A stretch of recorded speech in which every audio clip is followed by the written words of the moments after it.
Topic है प्रतिबिंब का निर्माण यानी कि इमेज फॉर्मेशन। तो देखिए सबसे पहले हम अवतल दर्पण के लिए करेंगे। इसके लिए अवतल दर्पण, अवतल दर्पण को इंग्लिश में कहते हैं कॉनकेव मिरर, कॉनकेव मिरर। तो ध्यान देंगे बेटा, जो कॉनकेव मिरर होता है वो 6 प्रकार के प्रतिबिंब बनाता है, जिसमें 5 उल्टे व वास्तविक और 1 सीधा व आभासी होता है। तो प्रतिबिंब के निर्माण के लिए बेटा जरूरी होता है हमें कि प्रतिबिंब निर्माण के नियमों के बारे में पता होना। तो सबसे पहले अवतल दर्पण के लिए जो इमेज फॉर्मेशन के लिए रूल्स होते हैं वो रूल्स देख लेते हैं। तो सबसे पहला रूल क्या होता है, तो नियम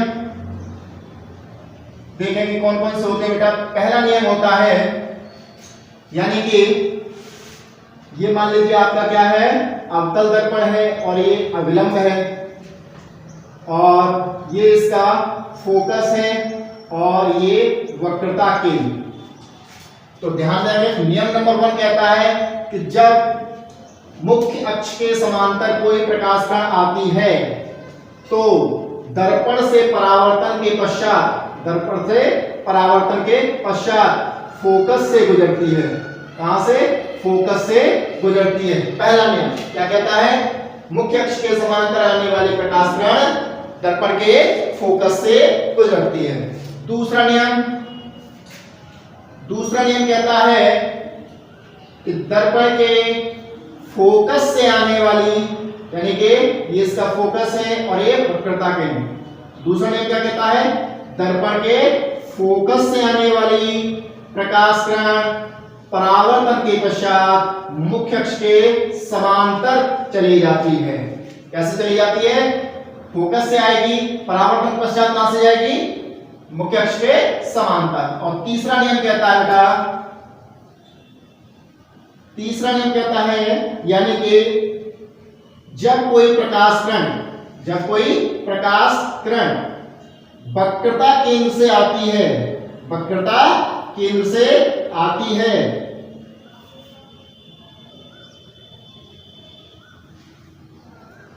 तो दर्पण से परावर्तन के पश्चात उसी मार्ग में बिना विचलित हुए वापस लौट जाती है। यानी कि जैसे जाएगी वैसे टकरा के उसी मार्ग पर वापस लौट आएगी। तो ये 3 नियम है आपके। पहला नियम कि जब कोई प्रकाश किरण मुख्य अक्ष के समांतर आती है तो फोकस से जाती है। दूसरा नियम, जब कोई प्रकाश किरण फोकस से आती है तो मुख्य अक्ष के समांतर हो जाती है। और तीसरा नियम, जब कोई प्रकाश किरण वक्रता केंद्र से आती है तो परावर्तन के पश्चात बिना विचलित हुए उसी मार्ग में वापस लौट जाती है।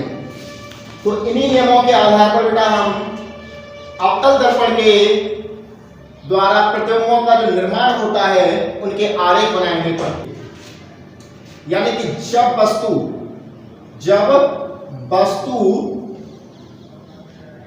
अनंत पर स्थित हो, कहां हो?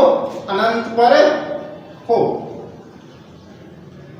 तो प्रतिबिंब कहां बनेगा? तो ध्यान देंगे बेटा, यह आपका अवतल दर्पण है। क्या है? अवतल दर्पण है और ये आपका मुख्य अक्ष है, इस पर ये फोकस और ये वक्रता केंद्र। अब बात आ रही है अनंत की। अनंत का मतलब यानी कि जिसका कोई भी अंत ना हो, तो ध्यान देंगे अनंत यानी कि अनंत कहां है आपका? वक्रता केंद्र से पीछे है। तो वस्तु कहां से आ रही है? अनंत से। तो अनंत से हमेशा याद रखेंगे, जब भी कोई भी वस्तु या प्रकाश किरण अनंत से आती है तो मुख्य अक्ष के समांतर आती है। तो अनंत से आने वाली प्रकाश किरण कैसे आएगी? मुख्य अक्ष के समांतर। तो मुख्य अक्ष के समांतर आने वाले प्रकाश किरण के साथ क्या होता है आप जानते हैं। नियम नंबर 1 कि मुख्य अक्ष के समांतर आने वाली प्रकाश किरण कहां से जाती है? फोकस से जाती है। तो ये कहां से चली जाएगी? फोकस से चली जाएगी। अब प्रतिबिंब का निर्माण के लिए बेटा याद रखेंगे कि कम से कम 2 प्रकाश किरणों की आवश्यकता होती है। कितनी? 2 प्रकाश किरणों की।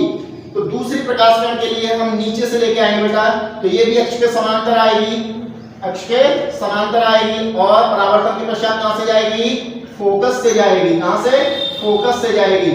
तो देखिए जहां ये दोनों परावर्तित किरणें एक दूसरे को काटती हैं, प्रतिबिंब का निर्माण वहां होता है। तो ये दोनों किरणें आपस में कहां काट रही हैं एक दूसरे को, फोकस के ऊपर। तो प्रतिबिंब कहां बनेगा, फोकस पर। तो अब आप इसके प्रतिबिंब के बारे में बता सकते हैं कि प्रतिबिंब कैसा है और कहां बन रहा है। तो सबसे पहले स्थितियां हम देखते हैं क्या होता है कि इसकी स्थिति क्या है, क्या है स्थिति। तो स्थिति के लिए लिखेंगे बेटा कहां है, फोकस पर, कहां, फोकस पर। दूसरी चीज देखते हैं बेटा इसका आकार क्या है, आकार क्या है। तो आकार कैसा है इसका, देखिए बिंदु आकार का, कैसा है, बिंदु आकार, बिंदु आकार। तीसरा होता है बेटा कि इसकी प्रकृति क्या है, इसकी प्रकृति यानी कि नेचर क्या है। तो प्रकृति देखेंगे बेटा, ये जो प्रकाश किरणें हैं परावर्तन के पश्चात आपस में मीट कर रही है, यानी कि रियल में मीट कर रही है, वास्तव में मिल रही है एक दूसरे से। तो प्रतिबिंब कैसा होगा, वास्तविक होगा। कैसा होगा, वास्तविक होगा।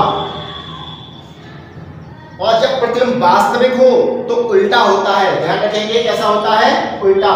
तो आप कह सकते हैं प्रतिबिंब कैसा होगा, प्रकृति इसकी वास्तविक व उल्टा। प्रकृति कैसी है इसकी, वास्तविक व उल्टा। अब दूसरा देखेंगे बेटा, दूसरा नंबर 2। अब देखिए वस्तु पहले तो अनंत पर थी, अब थोड़ा सा और आगे ले आए तो अनंत और कहां आ जाएगी, वक्रता केंद्र के बीच।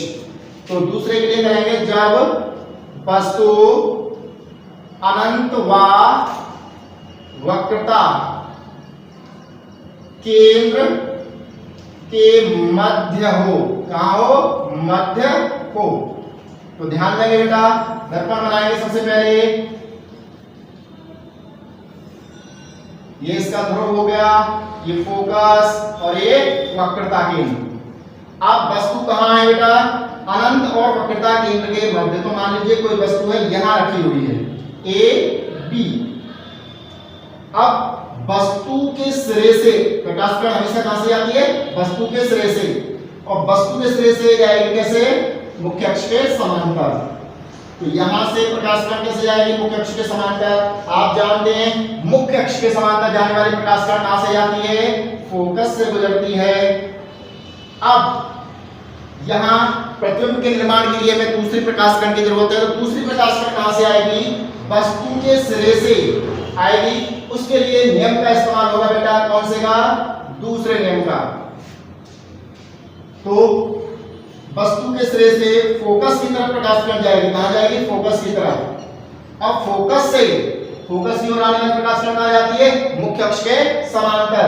तो ये कैसे चली जाएगी, मुख्य अक्ष के समांतर।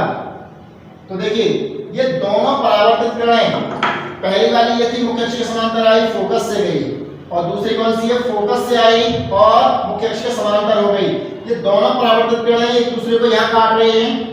तो प्रतिबिंब आपका कहां बनेगा, जहां ये एक दूसरे से मिलती हैं। तो प्रतिबिंब होगा आपका ए डैश और ये बी डैश। अब प्रतिबिंब की स्थिति क्या है देखेंगे, तो फोकस और वक्रता केंद्र के मध्य। कहां है, फोकस और वक्रता केंद्र के मध्य। तो सारी चीजें लिख देंगे बेटा, प्रतिबिंब की क्या क्या है। प्रतिबिंब सबसे पहले स्थिति लिखते हैं, स्थिति क्या है, सी व एफ के मध्य, सी व एफ के मध्य। और दूसरा क्या लिखेंगे, आकार। तो आकार क्या होगा इसका बेटा, तो देखिए वस्तु का आकार और प्रतिबिंब का आकार। तो देखिए वस्तु का आकार जो है प्रतिबिंब के आकार से बड़ा है, तो प्रतिबिंब कैसा है, छोटा।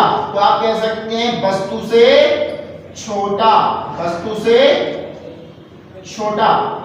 और तीसरा है बेटा प्रकृति, क्या है, प्रकृति। प्रकृति क्या है बेटा, अभी हमने बताया कि जब परावर्तित किरणें आपस में मिलती हैं, वास्तव में मिलती हैं, तो कैसा होता है, वास्तविक। और वास्तविक होता है तो कैसा होता है, उल्टा। तो आप कह सकते हैं उल्टा व वास्तविक। कैसा? उल्टा व वास्तविक। तो ये आपके दो प्रतिबिंब हो गए। तीसरा देखेंगे बेटा। अब तीसरी स्थिति क्या हो सकती है? देखिए अभी कहां तक आ गए? अनंत और वक्रता केंद्र तक आ गए। अब तीसरी स्थिति होगी वक्रता केंद्र के ऊपर। तो लिखेंगे नंबर 3, जब वस्तु वक्रता केंद्र पर स्थित हो, केंद्र पर स्थित हो, तो ध्यान देंगे सबसे पहले क्या करेंगे? दर्पण का निर्माण करेंगे। ये आपका क्या है? अवतल दर्पण, और ये इसका विलंब है, और जहां विलंब दर्पण से मिल रहा है वो ध्रुव, और ये इसका फोकस है, और ये क्या है? इसका मान लीजिए वक्रता केंद्र। अब वस्तु आपकी रखी है कहां? वक्रता केंद्र के ऊपर ए बी। अब प्रकाश का कैसे जाएगी? यहां से मुख्य अक्ष के समांतर जाएगी। कैसे जाएगी? मुख्य अक्ष के समांतर। और आप जानते हैं मुख्य अक्ष के समांतर जाने वाली प्रकाश का कहां से जाती है? फोकस से गुजरती है। कहां से? फोकस से गुजरती है। अब दूसरी प्रकाश में कहां से जाती है? दूसरा नियम कहता है कि फोकस से जाने वाली कहां चली जाती है? मुख्य अक्ष के समांतर। अब दूसरी प्रकाश कहां से जाएगी? दर्पण के फोकस से, और फोकस से परावर्तित होने पर कैसी हो जाएगी? मुख्य अक्ष के समांतर। कैसी? मुख्य अक्ष के समांतर। अब प्रतिबिंब कहां बनना है बेटा? ध्यान देंगे,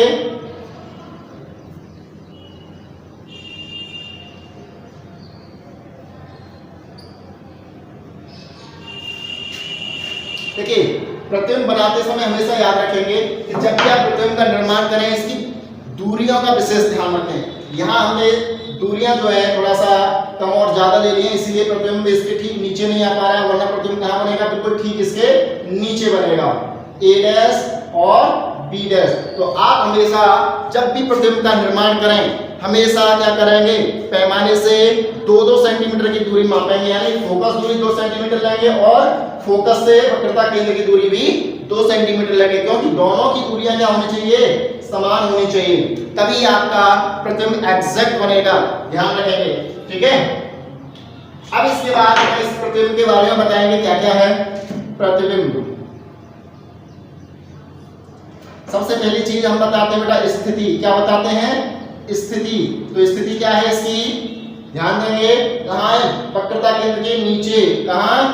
वक्रता केंद्र के नीचे। इसके बाद आकार बताते हैं। क्या बताते हैं? आकार। आकार क्या है बेटा? देखो जब भी प्रतिबिंब वक्रता केंद्र के नीचे बनेगा तो समान आकार का होगा। कैसा होगा? समान आकार का।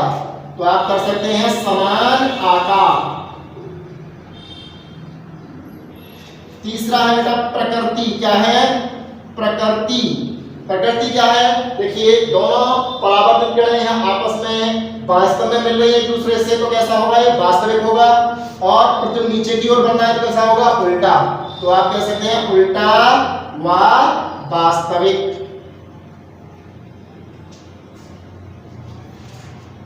ये आपके 3 प्रतिबिंब हो गए। चौथा ध्यान देंगे बेटा, देखेंगे अभी हमारी वस्तु स्थिति कहां तक पहुंच गई है?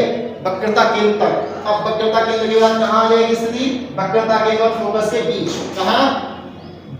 वक्रता केंद्र और फोकस के बीच। जब वस्तु कहां हो? C व F के मध्य हो। कहां हो? C व F के मध्य हो। तो ध्यान रखें दर्पण बनाएंगे सबसे पहले बेटा। ये आपका अवतल दर्पण हो गया, और इसके बाद ये आपका मुख्य अक्ष हो गया, ये ध्रुव है, और ये आपका फोकस, और इसकी बराबर दूरी पर ही क्या होना चाहिए? वक्रता केंद्र। ये आपका वक्रता केंद्र है। तो ध्यान देंगे वस्तु कहां है? वक्रता केंद्र और फोकस के मध्य रखी जाएगी। चौथी स्थिति वस्तु A और ये इसका B। तो वस्तु के सिरे से हमेशा प्रकाश कण कैसे जाती है? मुख्य अक्ष के समांतर। और मुख्य अक्ष के समांतर जाने वाली प्रकाश कण कहां से जाती है? फोकस से गुजरती है। कहां से? फोकस से गुजरती है। अब दूसरी प्रकाश कण कहां से आएगी? वस्तु के सिरे से फोकस से होते हुए जाएगी। कहां से? फोकस से होते हुए। और फोकस से आने वाली प्रकाश किरण सदैव कहाँ जाती है? मुख्य अक्ष के समांतर। कैसे? मुख्य अक्ष के समांतर। तो ध्यान देंगे बेटा इधर, जहां ये एक दूसरे से मीट करती है वहीं प्रतिबिंब बनेगा आपका a डैश और b डैश। तो देखिए वास्तव में मीट कर रही है तो ये भी कैसा प्रतिबिंब होगा? वास्तविक। तो प्रतिबिंब की स्थिति बताएंगे क्या है? प्रतिबिंब की स्थिति, तो स्थिति क्या है? तो देखिए बेटा कहाँ है स्थिति? अनंत और वक्रता केंद्र के मध्य। कहाँ है? अनंत व वक्रता केंद्र के मध्य। केंद्र के मध्य। इसके बाद आकार क्या है बेटा? तो देखेंगे आकार कैसा है? वस्तु का आकार और एक प्रतिबिंब का आकार। तो प्रतिबिंब कैसा है? बड़ा है, तो आप कर सकते हैं वस्तु से बड़ा। वस्तु से बड़ा। इसके बाद प्रकृति क्या है? प्रकृति। प्रकृति पर ध्यान देंगे। प्रकृति कैसी है? वास्तव में मीट कर रही है तो कैसी है? वास्तविक। और नीचे की तरफ पढ़ना कैसा है? उल्टा। तो उल्टा व वास्तविक। उल्टा व वास्तविक। आपके 4 प्रतिबिंब हो गए। अब देखेंगे बेटा इसका 5वां प्रतिबिंब कहां बनेगा?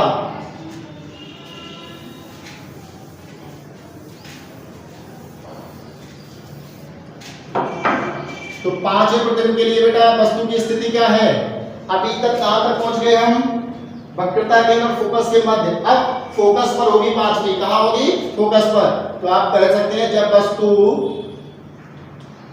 फोकस पर स्थित हो। कहां हो? फोकस पर स्थित हो तो प्रतिबिंब कहां बनेगा? तो ध्यान देंगे ये आपका दर्पण और ये इसका मुख्य अक्ष, ये ध्रुव हो गया बेटा, ये फोकस हो गया और ये इसका वक्रता केंद्र। अब वस्तु आपकी कहां रखी है? फोकस के ऊपर रखी है। कहां रखी है? फोकस के ऊपर A और B। वस्तु के सिरे से प्रकाश किरण कैसे जाती है? मुख्य अक्ष के समांतर। और मुख्य अक्ष के समांतर जाने वाली प्रकाश किरण आप जानते हैं परावर्तन प्रेशर कहां से जाती है? फोकस से जाती है। कहां से? फोकस से जाती है। अब यहाँ पर बेटा ध्यान देने वाली बात है कि अब दूसरी प्रकाश किरण कहां से जाए, क्योंकि अब हम यहाँ से देखेंगे कि वस्तु के सिरे से दूसरी प्रकाश किरण फोकस से नहीं जा सकती, क्योंकि वस्तु कहां रखी है? फोकस के ऊपर ही रखी है। तो अब हमें यहाँ आवश्यकता पड़ेगी तीसरे नियम की। किसकी? तीसरे नियम की। तो तीसरा नियम क्या कहता है? जब प्रकाश किरण वक्रता केंद्र से गुजरती है तो दर्पण से परावर्तन के पश्चात उसी मार्ग में बिना विचलित हुए वापस लौट जाती है। तो ध्यान देंगे बेटा ये आपका वक्रता केंद्र है। अब यहां से प्रकाश किरण कैसे जाएगी? वस्तु के सिरे से होते हुए दर्पण की ओर जाएगी बेटा।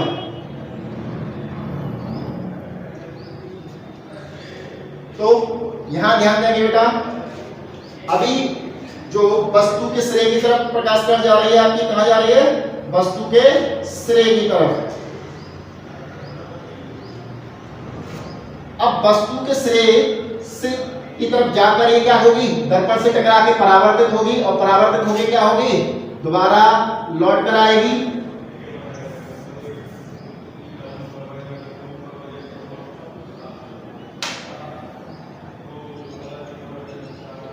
तो यहां ध्यान दो बेटा, ये दोनों प्रकाश किरणें कैसे आ रही हैं? समांतर आ रही हैं। तो समांतर आ रही है तो ये बेटा कभी मिलेंगी एक दूसरे से?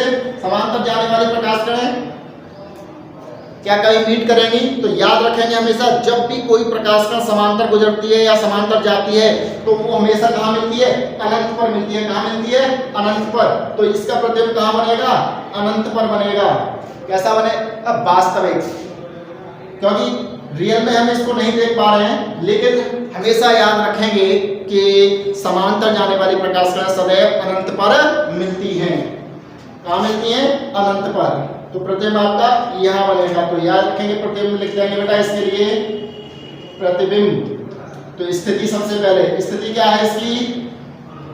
स्थिति है बेटा अनंत पर। कहां? अनंत पर। दूसरा आकार। क्या? आकार। आकार कैसा होगा बेटा? जब अनंत पर प्रतिबिंब बन रहा है तो देखो कैसा है? बहुत बड़ा। कैसा? बहुत बड़ा। तीसरा है बेटा प्रकृति। कैसा क्या है?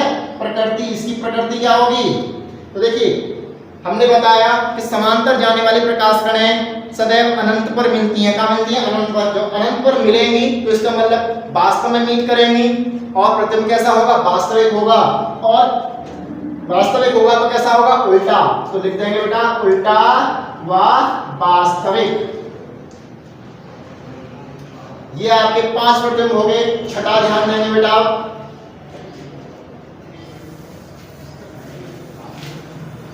अब छठी स्थिति क्या बनेगी बेटा? फोकस तक आप पहुंच चुके हैं तो फोकस के बाद कहां पहुंचेंगे हम? फोकस और ध्रुव के बीच। तो अब आप लिखेंगे छठे के लिए जब वस्तु कहां हो?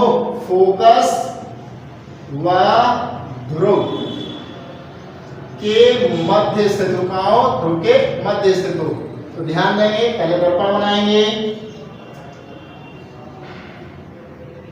दर्पण बनाने के बाद इस पर एक मुख्य अक्ष, ये इसका ध्रुव होगा, ये फोकस और ये इसका वक्रता केंद्र। अब वस्तु आपकी कहां है? ध्रुव और फोकस के मध्य ए बी। तो प्रकाश किरण कैसे जाती है? आप जानते हैं कि वस्तु के सिरे से मुख्य अक्ष के समांतर जाती है और समांतर जाने वाली प्रकाश किरण कहां से गुजरती है? फोकस से गुजरती है। कहां से? फोकस से गुजरती है। अब दूसरी प्रकाश किरण कहां से आएगी? दूसरी प्रकाश किरण के लिए हम तीसरे नियम का इस्तेमाल करेंगे। तो तीसरा नियम कहता है क्या? जब कोई प्रकाश किरण वक्रता केंद्र से आती है, कहां से? वक्रता केंद्र से आती है, तो परावर्तन के पश्चात बिना विचलित हुए उसी मार्ग में लौट जाती है। तो यहां ध्यान देंगे बेटा कि जब ये परावर्तन के पश्चात लौट रही है प्रकाश किरण, ये तो फोकस से आने वाली है और ये आपके परावर्तन के पश्चात आ रही है। ठीक है, तो यहां देखेंगे जब ये परावर्तन के पश्चात लौट रही है तो यहां पर इनकी डिस्टेंस जो है बढ़ती जा रही है, दूरियां बढ़ती जा रही हैं। तो जब इनकी दूरियां बढ़ती जा रही हैं तो ये कहीं पर भी नहीं मिलेंगी। जब कहीं नहीं मिलेंगी तो हम क्या करेंगे? इसको पीछे की तरफ मिलाने का प्रयास करेंगे। अगर हम इस लाइन को आगे की तरफ बढ़ा दें, किधर बढ़ा दें? आगे की तरफ बढ़ाएं,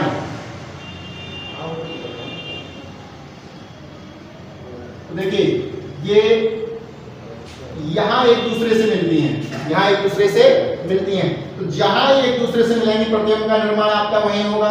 तो ये ए डैश और बी डैश। तो हमेशा याद रखेंगे कि छठा जो प्रतिबिंब बनता है वो दर्पण के पीछे बनता है।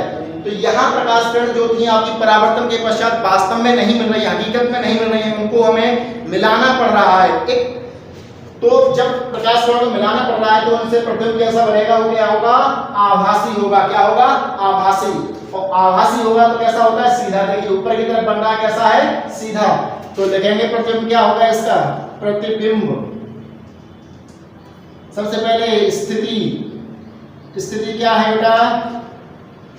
दर्पण के कहां है? पीछे। दर्पण के पीछे। इसके बाद आकार। क्या? आकार। आकार कैसा है इसका? देखो वस्तु छोटी है और प्रतिबिंब कैसा है? बड़ा। तो वस्तु से बड़ा, वस्तु से बड़ा। तीसरा प्रकृति। तीसरा क्या है? प्रकृति। प्रकृति कैसी है बेटा? तो देखो सीधा बन रहा है, तो सीधा है तो कैसा होगा? आभासी होगा। तो लिख देंगे बेटा सीधा व आभासी, क्योंकि यह प्रतिबिंब जो है आभासी रूप से बन रहा है, यानी काल्पनिक रूप से बन रहा है। हकीकत में ये प्रकाश किरणें नहीं मिल रही थी, इन्हें इमेजिनरी इनको मीट कराना पड़ा, इसीलिए प्रतिबिंब कैसा है? आभासी है। तो याद रखें दर्पण के सामने जितने प्रतिबिंब बनेंगे कैसे होंगे? वास्तविक होंगे और उल्टे होंगे। और दर्पण के पीछे जो प्रतिबिंब बनेगा वो कैसा होगा? आभासी होगा। तो क्या समझना है आपको कि अवतल दर्पण के द्वारा कितने? 5 प्रतिबिंब, 6 प्रतिबिंब बनते हैं। सॉरी कितने? 6 प्रतिबिंब बनते हैं। 6 में से 5 वास्तविक होते हैं और एक कैसा होता है? आभासी होता है, क्योंकि 5 उल्टे बनते हैं और एक सीधा बनता है। कैसे? 5 तो उल्टे और एक सीधा। तो जो सीधा बनता है वो आभासी होता है और जो उल्टे बनते हैं वो कैसे होते हैं? वास्तविक होते हैं। कैसे? वास्तविक होते हैं।